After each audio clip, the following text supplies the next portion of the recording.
Halo semuanya, selamat datang kembali di Inversi bersama saya Hima, yang merupakan Direktur dari Akademik Permias Nasional. Pada kesempatan kali ini kita mau mengganti sedikit nih format Inversi, tapi tetap kita akan berdiskusi tentang komunikasi sains. Pada kesempatan kali ini saya bersama dengan Mas Arief Kusuma yang saat ini merupakan mahasiswa PhD di bidang molekular biology di Rutgers University, New Jersey, Amerika Serikat. Mas Arief juga saat ini menjabat sebagai dosen farmasi di Universitas Padjadjaran, Bandung.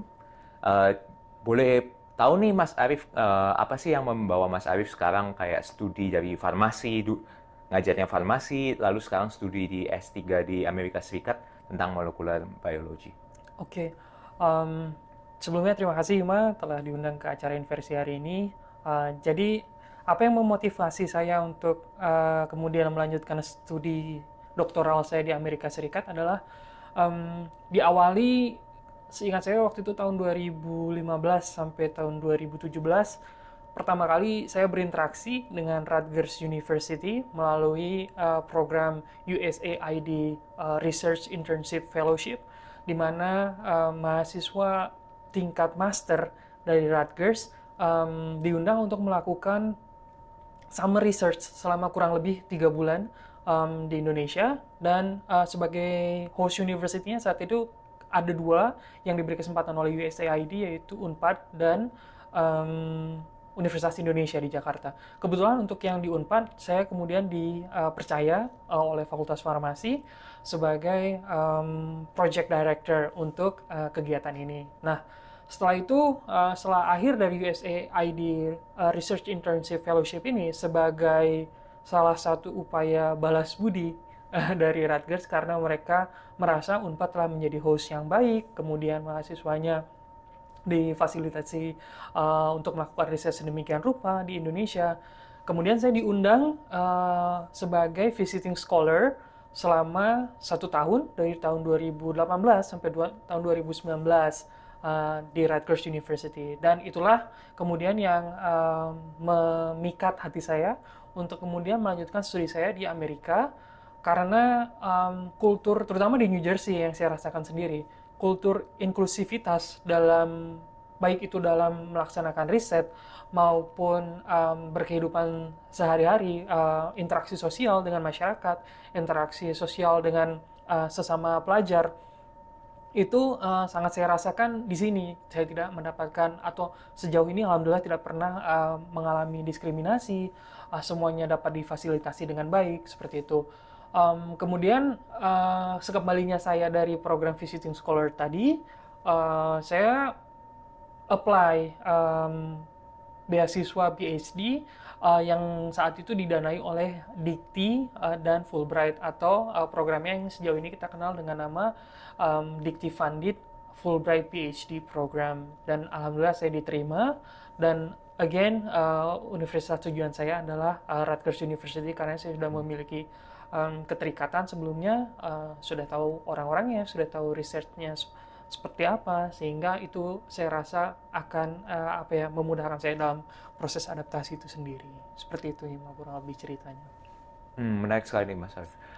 Kalau untuk risetnya sendiri saat ini apa nih? Kan awalnya dari farmasi, terus sekarang pindah ke molekular biology yang mungkin lebih ilmu yang lebih murni, ilmu biologi. Mungkin bisa dijelaskan ke teman-teman apa aja risetnya sekarang?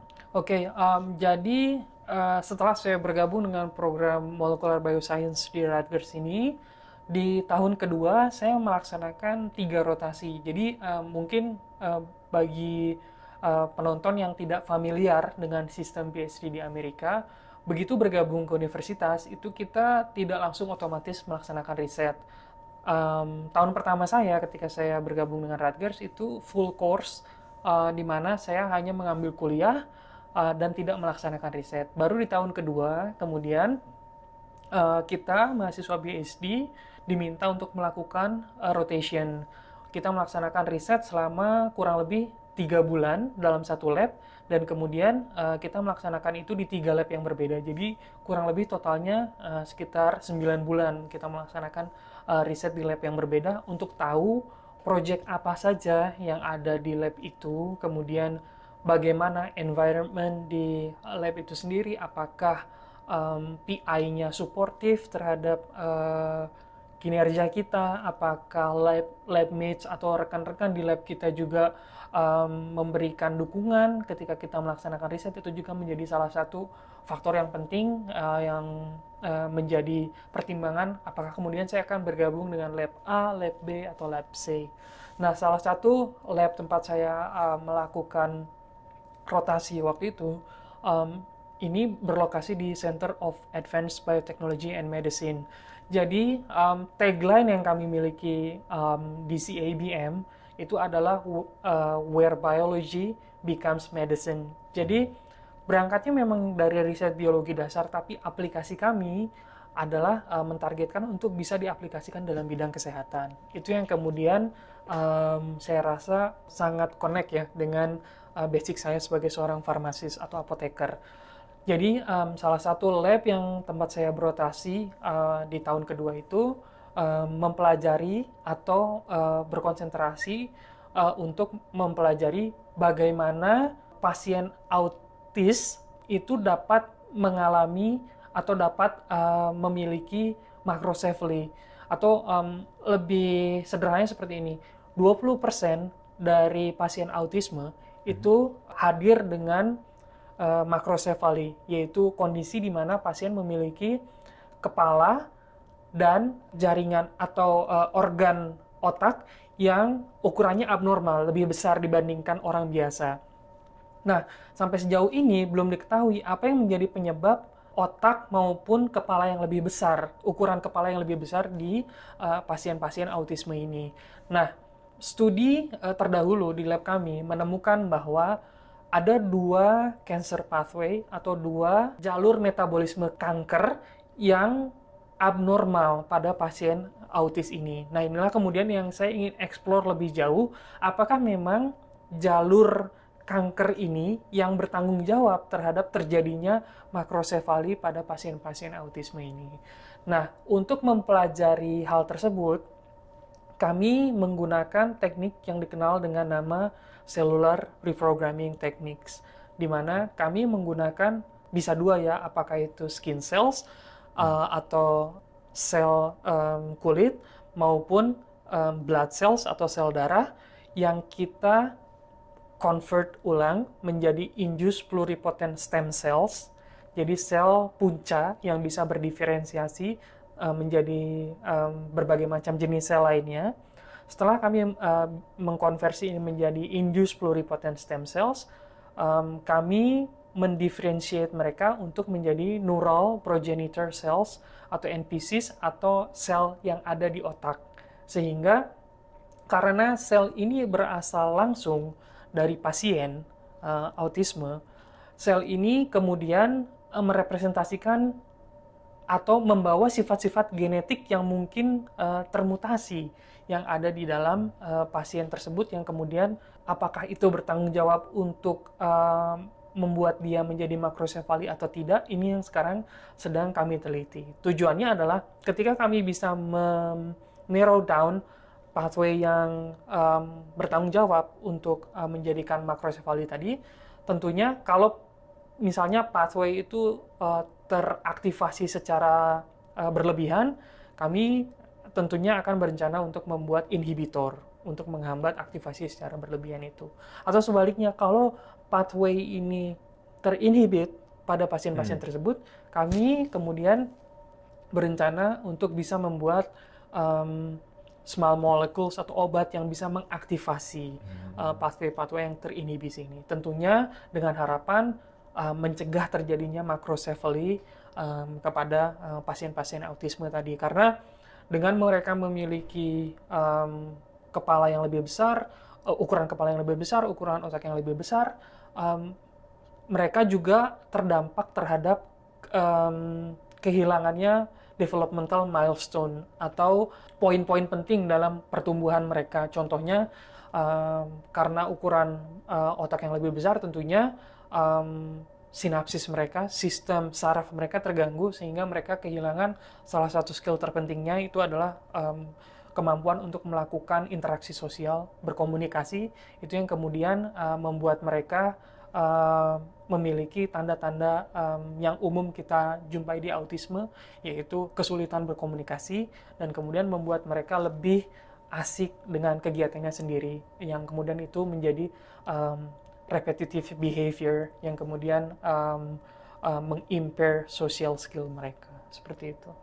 Menarik sekali. Nah, mungkin bagi saya yang orang awam yang bukan di bidang biologi, ada yang hal menarik dari statement yang riset Mas Arief, yaitu mengubah sel kulit, sel darah menjadi sel punca atau sel yang belum terdiferensiasi. Nah, itu bagaimana caranya Mas Arief melakukannya di lab? Oke, secara sederhana saya bisa menjelaskan bahwa itu kita melakukannya menggunakan metode in vitro ya Hima. Jadi kita hanya menggunakan contohnya petri dish, misalnya kita ambil sel tadi, kemudian kita purifikasi terlebih dahulu untuk bersihkan dari pengotor-pengotor lainnya. Kemudian setelah itu kita tambahkan faktor-faktor yang kemudian memaksa dia untuk berubah dari sel dewasa atau sel yang telah berdiferensiasi menjadi sel yang belum berdiferensiasi atau sel punca. Nah, faktor-faktor yang kami tambahkan ke dalam media pertumbuhan tersebut dikenal dengan nama Yamanaka factors, di mana dalam bidang secara spesifik dalam bidang biologi stem cells, Yamanaka itu adalah salah satu pioneer yang menemukan prosedur atau protokol bagaimana kita bisa mengubah sel yang telah terdiferensiasi menjadi sel yang belum berdiferensiasi secara efektif dengan menekan faktor-faktor tertentu yang ada di dalam sel tersebut.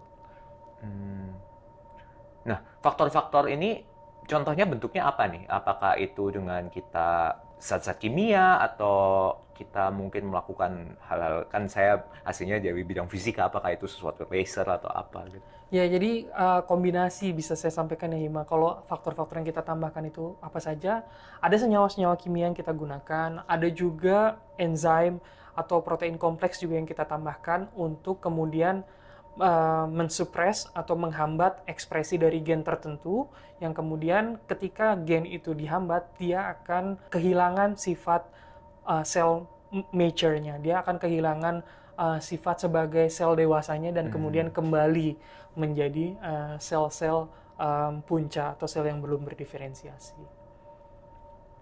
Menarik. Nah, terus dari sel punca itu sendiri atau stem cell untuk diubah menjadi yang tadi menjadi sel saraf itu sendiri, apakah juga menggunakan faktor atau? Betul, jadi kurang lebih sama. Kalau tadi dari sel mature atau sel yang telah berdiferensiasi untuk mengubah mereka menjadi induced pluripotent stem cells, kita menggunakan Yamanaka factors. Untuk mengubah kemudian iPSCs atau induced pluripotent stem cells tadi menjadi, misalnya yang saya gunakan dalam model saya kan adalah neural progenitor cells, NPCs. Itu kita gunakan juga faktor-faktor yang mendrive dia untuk kemudian berubah menjadi NPC. Dan faktor-faktor ini secara alamiah sebenarnya dihasilkan di otak, misalnya ketika proses perkembangan janin untuk menjadi bayi dan kemudian sampai menjadi dewasa, faktor-faktor ini secara alamiah terekspresi terus di organ otak, karena kan mereka atau neural progenitor cells ini hadirnya di otak dan mereka mendapatkan faktor-faktor ini dari lingkungan otak tentunya. Seperti itu. Berarti ini mungkin lebih ke arah kayak ya tadi ekspresi-ekspresi protein atau mungkin zat-zat kimia yang ditambahkannya. Untuk zat-zat kimia itu sendiri kalau di lab itu apakah diproduksi oleh sel lain atau beli atau bagaimana? Jadi sekarang, dan ini mungkin salah satu kelebihan teknologi ketika kita melakukan riset di Amerika ya, di mana secara sederhana kita bisa order semua faktor-faktor ini dari penyedia-penyedia besar reagent, contohnya Thermo Fisher, Invitrogen, semuanya sudah menyediakan katalog untuk kita nyediain untuk faktor-faktor apa saja yang dibutuhkan untuk mendevelop neural progenitor cells, atau dalam hal ini misalnya oligodendrocytes, astrocytes, itu adalah tipe-tipe sel yang ada di dalam otak, karena kan di dalam otak kita sendiri, selain sel neurons atau sel saraf, itu hadir juga sel-sel pendukung lainnya yang tentunya antara satu sel dengan sel yang lainnya untuk bisa berdiferensiasi, mereka membutuhkan faktor yang berbeda-beda kan. Nah, ini yang kita harus ketahui secara spesifik ketika kita mau mendifferentiate iPSCs, mau bikin sel apa, kita harus tahu dulu faktor-faktor yang dibutuhkannya apa. Nah, setelah itu baru kita bisa order tadi secara sederhana ke penyedia-penyedia reagent tadi seperti Thermo Fisher, Invitrogen, dan lain sebagainya. Kalau untuk sintesisnya sendiri itu biasa dilakukan oleh teman-teman yang biologi juga atau hal-hal? Saya sebetulnya kurang paham ya, maksudnya apakah Invitrogen atau Thermo Fisher ini mengembangkan tim R&D-nya sendiri untuk kemudian tahu yang mana growth factor yang paling efektif dan lain sebagainya. Cuma saya yakin ini sudah melalui proses panjang gitu. Tentunya pasti diawali dari riset, kemudian ketika ditemukan atau ada significant finding, itu yang kemudian akan dikelola lebih jauh atau dipelajari lebih jauh. Kira-kira misalnya dari faktor A, apakah faktor A1, A2, A3 yang bekerja lebih baik, tentunya itu sudah melalui proses yang cukup panjang ya, sampai kemudian bisa dikomersilkan tentunya. I see.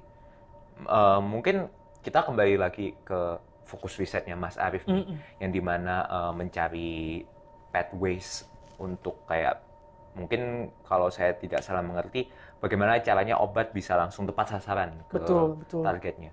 Nah, ini kan kalau tadi dibilang kan selnya ditumbuhkan dari pasien-pasien autis itu sendiri gitu. Berarti kan apakah ini bisa generalisir ke teman-teman yang maksudnya pasien-pasien autis lainnya atau hanya spesifik untuk satu orang ini sendiri? Nah, sejauh ini kami masih berfokus terhadap personalized medicine ya, di mana obat ini tentunya karena kita studinya hanya menggunakan sel-sel dari pasien tertentu, maka kemungkinan besar akan efektif terhadap pasien tersebut. Akan tetapi salah satu avenue yang kita sedang coba untuk explore di research kami, karena kan saya tidak melaksanakan riset ini sendiri ya. Ada juga rekan-rekan dua rekan PhD lain yang sedang melakukan riset yang serupa dari pasien yang berbeda di lab saya. Tentunya irisan-irisan ini nanti yang kemudian akan kita coba stitch untuk tahu kemudian apakah ada feature yang sama dari pasien yang berbeda yang kemudian bisa kita combine untuk menjadi generalized idea bahwa oke, untuk pasien A mekanismenya seperti ini, pasien B mekanismenya seperti ini, kita lihat kecocokan dan kesamaannya, kemudian tentunya tidak hanya pada pasien A dan B saja, kita butuh extend C, D, dan seterusnya, bahkan sampai Z mungkin, untuk kemudian bisa mengetahui, oke, ini adalah shared feature di antara pasien-pasien ini yang kemudian kita bisa secara yakin sampaikan bahwa ini adalah mekanisme general obat kami. Contohnya bisa menghambat atau menghalangi terjadinya makrosefali pada pasien-pasien autisme. Tapi ya sejauh ini itu mungkin jarak jauhnya ya. Cuma ya untuk riset saya sendiri, again saya harus underline bahwa kami masih berfokus pada personalized medicine karena kami menggunakan juga limited resource dari patient derived cells itu tadi, atau sel-sel yang berasal dari pasien itu sendiri. Karena di sini di Amerika sendiri juga saya bisa sampaikan tidak mudah untuk bisa mendapatkan sampel dari patient itu ya, karena kita harus melalui seleksi yang cukup ketat dari mulai penyusunan proposal, kemudian proposal itu diajukan ke ARP atau komite etiknya universitas, kemudian bahkan ketika disetujui oleh komite etiknya universitas pun bisa jadi kita tidak mendapatkan sampel karena misalnya rumah sakit atau universitas lain tempat di mana sel itu berasal itu tidak mau untuk men-share resource-nya dengan kita, itu juga lumrah terjadi gitu. Jadi sejauh ini ya mungkin itu dulu yang bisa saya sampaikan bahwa kita bisa gunakan finding dalam studi saya untuk personalized medicine khusus untuk pasien tersebut. Menarik. So, saya juga akhir-akhir ini sering mendengar tentang personalized medicine. Apa sih sebenarnya personalized medicine? Kan selama ini kan kita taunya obat ya udah obat kita beli mungkin dari toko atau dari apotek, dan itu ya udah senyawa kimia semua orang sama gitu. Apa sih sebenarnya personalized medicine ini? Oke, jadi personalized medicine ini adalah satu regimen terapi atau satu susunan atau obat-obat, list obat-obat yang bisa digunakan dan memberikan efek terapi yang baik terhadap satu orang. Dan itu bisa berbeda antara satu orang dengan orang lainnya. Analogi sederhananya seperti ini. Misalnya kita berdua demam nih, Himawan demam, saya juga demam. Terus kita berdua sama-sama mengkonsumsi paracetamol sebagai obat penurun demamnya. Tetapi misalnya Himawan hanya butuh waktu 2 jam setelah konsumsi paracetamol itu kemudian bisa merasakan efek turun demamnya. Sedangkan tubuh saya misalnya butuh 4-5 jam baru bisa merasakan efek tersebut. Itu kembali lagi kepada kaidah awal di mana tubuh manusia itu unik, satu dengan yang lainnya tentunya berbeda, dan itu bisa terjadi juga karena tubuh kita merupakan salah satu sistem biologi yang kompleks. Penyerapan yang berbeda, kemudian dari mulai pola makan juga akan menghasilkan tipe bakteri usus yang berbeda, yang itu juga mempengaruhi absorpsi obat yang berbeda juga dalam tubuh kita. Jadi banyak sekali faktor yang bisa membuat kemudian satu obat memiliki efek yang berbeda terhadap setiap orang. Nah, itulah yang kemudian kita coba untuk pelajari, atau dalam kaidah personalized medicine ini untuk mengetahui obat jenis mana yang efektif untuk pasien tertentu. Seperti itu. Jadi dari situ mungkin obatnya lebih tertarget gitu ya. Iya, misalnya betul. Mungkin contohnya seperti obat-obat kemoterapi mungkin, atau bisa ya, karena tadi kan saya juga sempat menyinggung di awal bahwa salah satu atau salah 2 pathway yang kita curigai bertanggung jawab terhadap terjadinya makrocephaly pada pasien-pasien autisme itu adalah cancer pathway. Makanya kemudian itu ada irisannya juga dengan personalized medicine, tentang obat mana yang paling efektif untuk mencegah terjadinya apakah itu cancer atau makrocephaly pada pasien-pasien autisme ini. Menarik. Nah, mungkin pertanyaannya nih, kan bagaimana kayak personalized medicine dan juga riset-riset seperti yang Mas Arief lakukan ini di Indonesia? Apalagi Mas Arief kan sekarang sudah juga sebagai dosen aktif nih di kampus besar di Indonesia. Nah, jadi salah satu faktor yang menjadi main consideration kenapa saya join lab saya yang sekarang adalah karena di farmasi Unpad sendiri belum ada dosen yang melaksanakan riset menggunakan stem cell based model untuk disease modelingnya. Mungkin saat ini saya belajar tentang autisme, karena fokus lab saya studinya tentang autisme, tetapi kedepannya ketika pulang ke Indonesia, apa yang saya pelajari di Amerika ini bisa diaplikasikan terhadap berbagai jenis penyakit lainnya, tidak terbatas hanya autisme. Saya bisa bekerja dengan pasien misalnya skizofrenia untuk mengambil sel darah ataupun sel kulit mereka dari regular biopsi, kemudian bikin lagi iPSC-nya, kemudian kita study lagi obat apa yang efektif untuk mempengaruhi atau mencegah terjadinya skizofrenia pada pasien-pasien skizofrenik. Itu salah satu contoh, karena masih sama-sama penyakit yang timbul karena gangguan saraf di otak misalnya. Atau penyakit-penyakit lainnya pun juga bisa kami atau saya coba untuk teliti menggunakan method yang sedang saya pelajari sekarang di lab saya ini.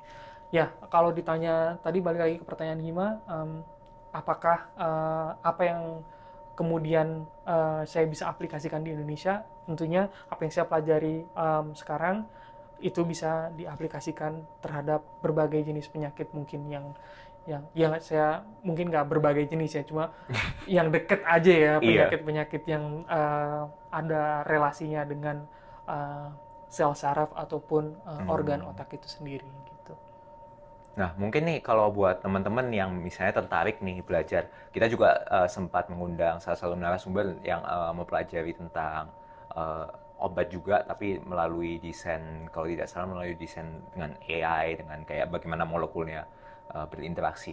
Nah, untuk kalau teman-teman yang mungkin lebih tertarik untuk belajar tentang dari biologinya nih, hal-hal apa aja sih yang kira-kira menurut Mas Arief bisa mungkin ke depannya jadi objek, jadi subjek, untuk jadi bahan penelitian.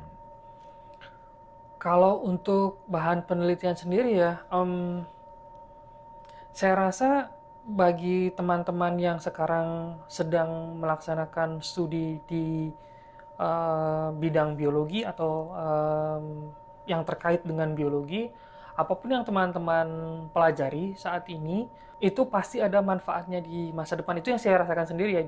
Dulu mungkin saya berpikir, apa sih gunanya saya melakukan PCR gitu. Karena kan PCR itu, kalau dipikir-pikir cuma thermocycler ya. Jadi suhu alat yang diganti-ganti, kemudian itu digunakan, sifat itu digunakan untuk memfotokopi DNA. Karena kan DNA itu kan secara basic biologi, ketika terpengaruhi oleh suhu, dia bisa merenggang, kemudian primer bisa masuk, kemudian enzim bisa masuk, atau DNA polimerase bisa masuk untuk kemudian memfotokopi DNA, membuat banyak.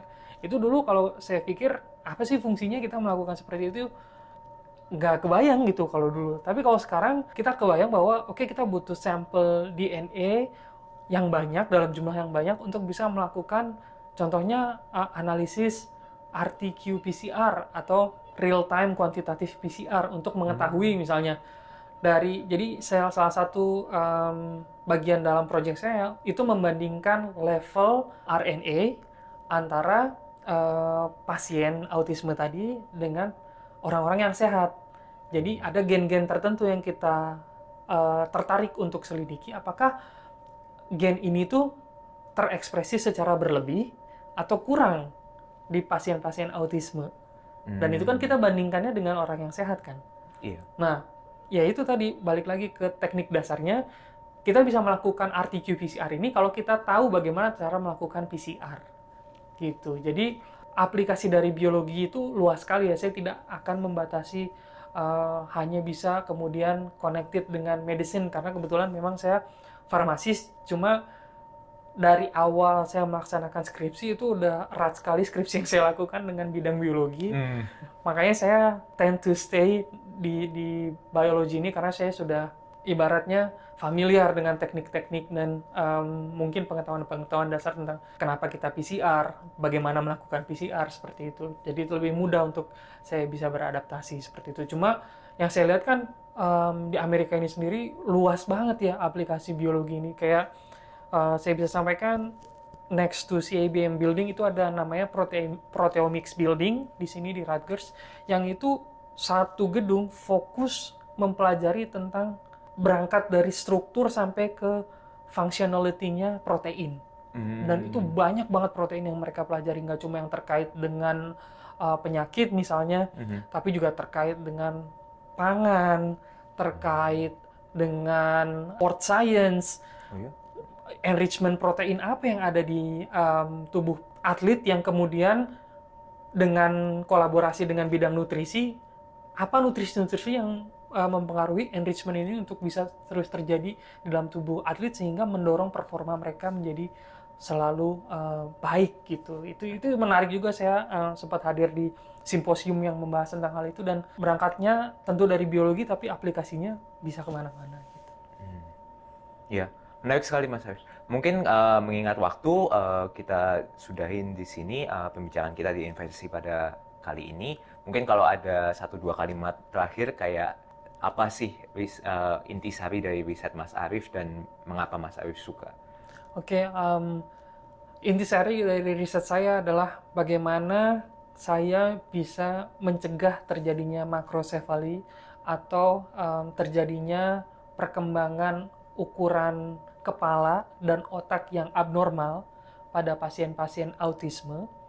Dan kenapa saya mau melaksanakan riset ini atau tertarik untuk melaksanakan riset ini berangkat dari background saya sebagai seorang farmasis. Saya ingin berkecimpung aktif dalam bidang kesehatan, bagaimana kami bisa memperbaiki atau membantu pasien-pasien autisme untuk memiliki kualitas hidup yang lebih baik, dan itu bisa diawali dengan mungkin mencegah terjadinya makrosefali sehingga mereka bisa mendapatkan developmental milestone, bisa memiliki skill berbicara yang proper, kemudian bisa melakukan social interaction yang proper, sehingga ya tadi balik lagi ke memiliki kualitas hidup yang lebih baik, seperti itu. Ya. Terima kasih banyak Mas Arif untuk datang menjadi narasumber pada acara Inversi kali ini. Untuk teman-teman yang ingin tahu lebih lanjut tentang apa aja sih bidang-bidang studi teman-teman yang ada di Amerika Serikat, silahkan meninggalkan komentar atau mungkin juga bisa menghubungi Permias Nasional lewat email kalau misalnya kalian penasaran ada nggak yang di bidang apa. Akhir kata, saya Himawan Winarto undur diri dari acara Inversi ini. Terima kasih dan sampai jumpa pada kesempatan selanjutnya. Terima kasih semuanya.